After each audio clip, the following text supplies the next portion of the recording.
example we're going to look at of CVPs across different industries is looking at another completely different industry. This is going to look at a service industry, so specifically Southwest Airlines. So we're talking airline tickets, buying an airline seat to take a flight, which is obviously very different from shifting physical products through sales channels and stores, etc. So let's see how you build something up in a service industry. So Southwest has been very successful. They were one of the pioneers of low cost, short haul, point to point, sort of 2 to 3 to 4 hour flights at very low cost. With a lot of personality, they had a sort of great growth for about 20 years. And this was the CVP they used in sort of the 90s to early 2000s that helped them when they were really rocketing with growth. So let's see a look how they built it up as contrast to the sort of different product ones that we looked at previously. So target customers, who is it for? It is for people, mostly business, who potentially value making frequent trips between cities 150 to 300 miles apart and staying in the destination city, not connecting to fly to other cities, who would greatly value minimizing total travel time and cost on such trips. So again, that's quite specific. A lot of good research clearly from that. They're looking for business people doing short trips. They're flying somewhere for a meeting.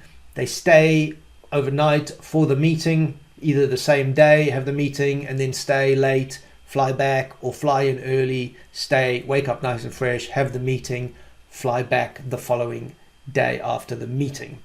So they want to minimize total travel time because you're on business, you're working, you don't want to spend a lot of time in airports and driving, and you want to save money on such trips. And the other point with this, which will come out, is that they are Southwest. You see, by definition, the company was originally very successful in the Southwest of America, in the United States. And in traveling 150 to 300 miles, you're competing with the car. You forget how just absolutely huge America is as a country, where, you know, a 4 to an 8 hour drive to get anywhere is not uncommon. So they're trying to say, well, actually, if you save money and time, and it's safer with us than driving for 6 to 8 hours, that is a win. So that's who they're actually competing with, the car, which is not something an airline competing directly with cars, not something you come across in many industries.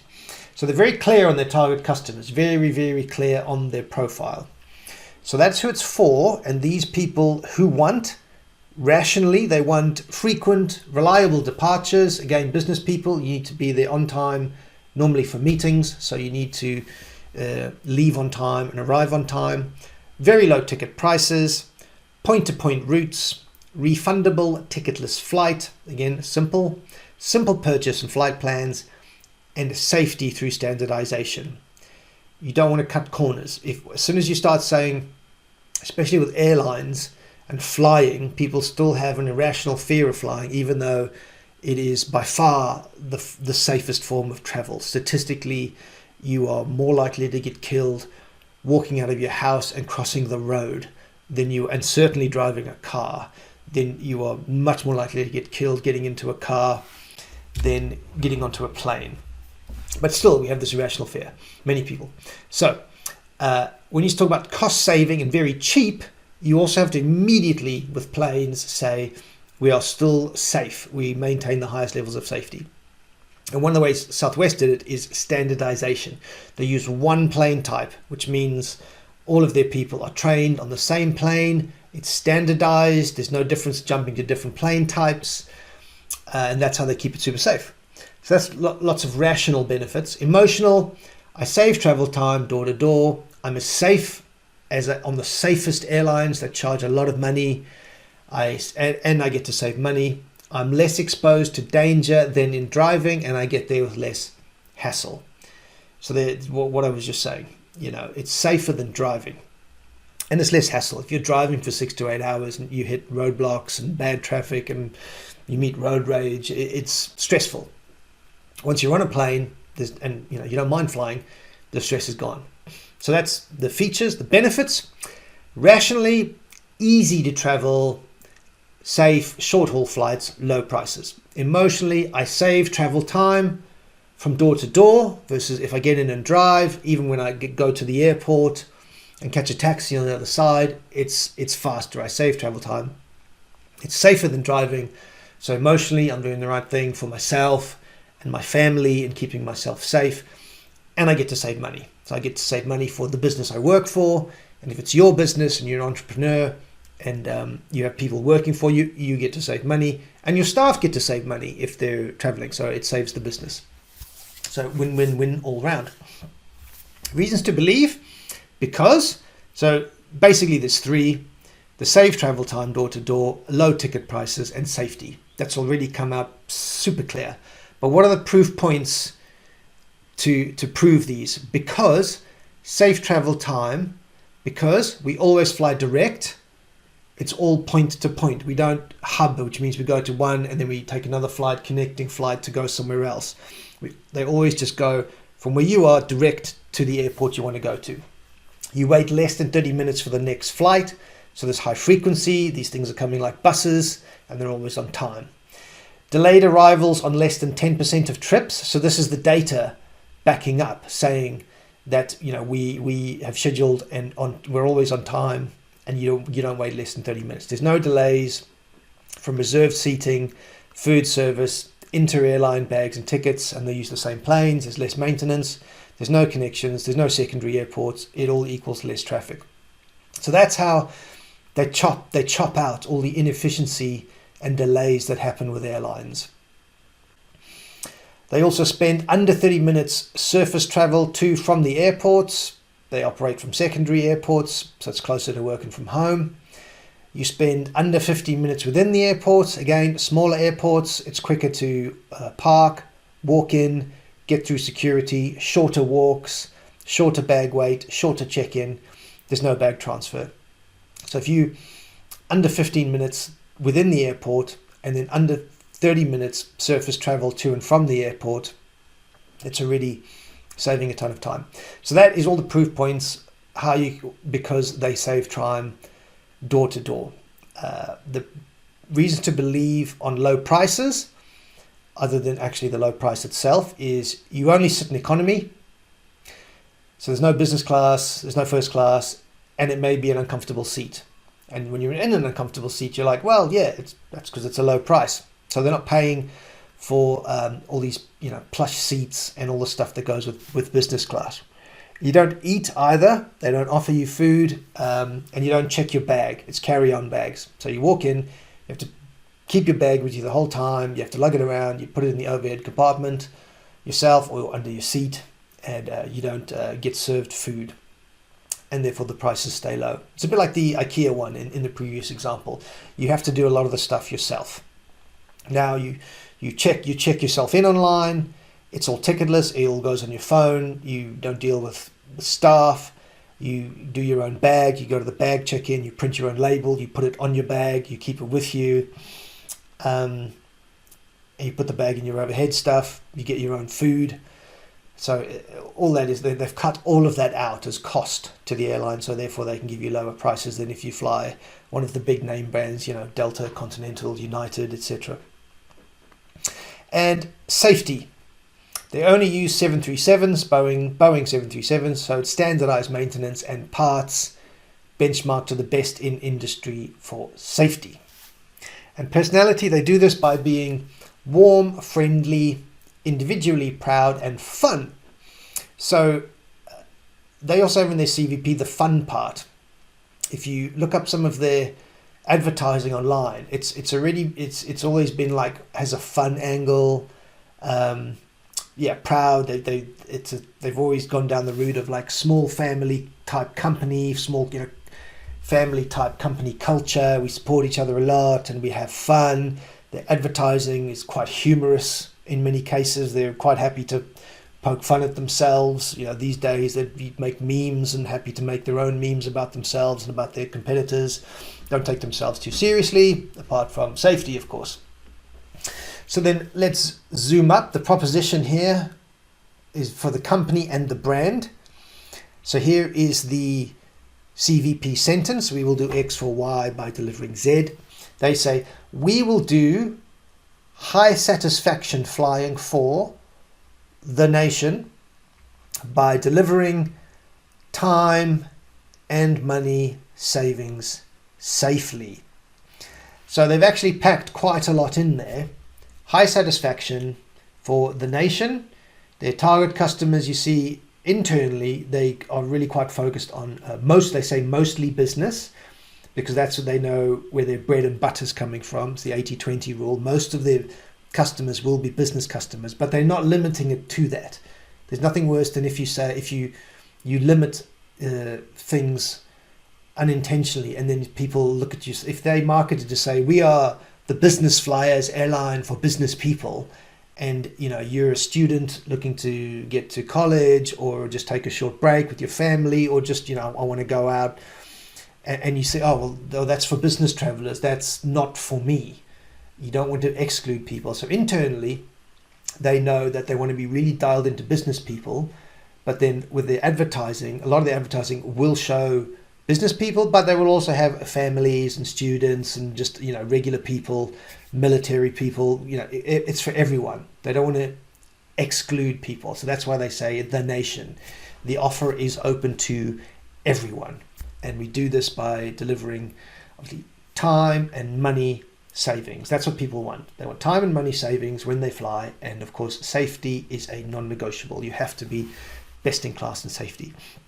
So they've packed quite a lot in there, but then they've really shrunk it down here up at the top for the brand and the company. We are the nation's low fare, high customer satisfaction airline.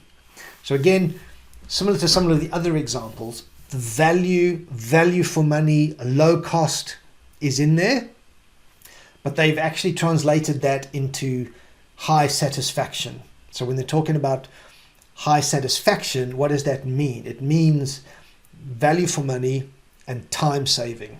That's what it means. But they're not saying we are the lowest cost, which is always hard to stay. If you say that once, then you have to continually back that up.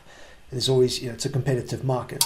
So they say we are high value, which people mean saving, and time saving. That's what they define customer satisfaction as well as safety. So time saving, money saving, safety. That's what they say. So we are high satisfaction as well as, but they do say low fare. Not the lowest. They don't say we are the lowest fare or lowest cost or lowest ticket or cheapest. They say we are the nation's low fare, high customer satisfaction airline. So that's simple to understand, simple to communicate, and then internally and externally, they can work all the angles around communications. What does customer satisfaction mean? They can work on value. We save you money, we save you time while remaining the safest, and ultimately you save money with us. So it's simple in the end. They landed up eventually at the simple one sentence, the nation's low fare, high customer satisfaction airline. The only one with this one I would say is that there's a lot of words. They've packed a lot in if you compare it to some of our other examples. Each of their bullet points has 2 to 3 points within it. So their target customers has 3 to 4 variables, their features. Each time they're talking about reliability, low tickets, safety, emotional here, save time, be safe, less hassle. So there's ease, like we talked about in some of the other examples. Rationale, easy, safe, low prices. Emotional, save time, safe, save money. So you get the picture. It starts to repeat. It's very simple, and here's the reason to believe. Save travel time, low prices, safety. but they've given a ton of detail behind each of these, possibly too much. Could you revise this down to another version where it's simpler, easier to communicate? You have to kind of wade through this. There's a lot in there. In my view, they probably packed in too much. Maybe that's because it is an airline, so things like safety, you have to give a lot of proof points of why. And then at the bottom, warm, friendly, individually proud and fun is a bit jarring when you read all the other stuff. So you go through who's it for, all the features, all the benefits, all the reasons to believe. It's actually quite clinical in listing all the bullet points. And then you get to the bottom, and it's, oh, and we're warm, friendly, individually proud and fun. It's a bit jarring. It doesn't quite match up when you read the top versus the bottom. So I guess this is an interesting example of, in certain industries, you have to tick the boxes. So airlines is one. You have to be great on safety, good with service, and you have to be clear on your value. So I think they expressed this quite well. And then what they've then chosen to do is internally they're very clear. The message externally is quite simple. Low fares, high satisfaction. That's it. That's their CVP. Low fares, high satisfaction. I could have shrunk it down to even further than that. And then in their marketing communications execution, I do encourage you to look at that. Go and look on the internet and pull out some of their advertising. It's really quite different to what you read here. The warm, friendly, individually proud, and fun comes out a lot. So, but you can only do the fun thing once people are 100% sure that you are doing what you say on cost. You're saving me money, and you are safe. So they tick those boxes. Once that's clear in consumers and customers' minds, then they can move on to being fun. So it's a bit of a mix, this one, but it's another good example of, there doesn't have to be hard and fast, rigid rules. They've mixed up quite a lot here, and it still works for them. So you could even say they started off being quite dry and academic in what they've done, and then they evolved it to being more individually proud and fun as they develop their service, and this works well for a service industry. So if you are in a service industry or you're thinking about it, another good example of how you can just build this thing up block by block. We've done many examples now. Go through the 1, 2, 3, 4, go through the 6 blocks, build it up block by block, do the CVP sentence. We will do X for Y by delivering Z, and then shrink it down to your actual CVP sentence, and there you have it. Low fares, high satisfaction airline. That's what we do. And from there, you can start to think about your offer going into the market, your communications, etc. So this is the final example of using the framework. And remember, the whole point was always been you need to be able to fill out this framework. So this is the final example of looking across many different industries, different products, different services, of how to do it. So we'll move forward now into the next section where we'll show you other things you need to be able to do to fill this out, and then again moving forward to you actually starting to fill this out for yourself. This has been an excerpt from the larger How to Create Your CVP or Your Own Value Proposition course within our marketing community, Marketing Accelerator within school.com. So you can come here and I'll show you where it lives. This is the About page if you've not visited us before, what we offer within our free community. There's the community. It's here within the classroom. You have all of our free courses and then our other courses. Here it is. It is the Create Offers Customer Value Proposition course, which covers introduction, value proposition creation, value proposition plus the offer, and the summary of how to implement. And within value proposition creation, it is the bottom-up approach, including CVP examples across industries. So if you want to know more, that is how to find us. We will see you soon on the inside.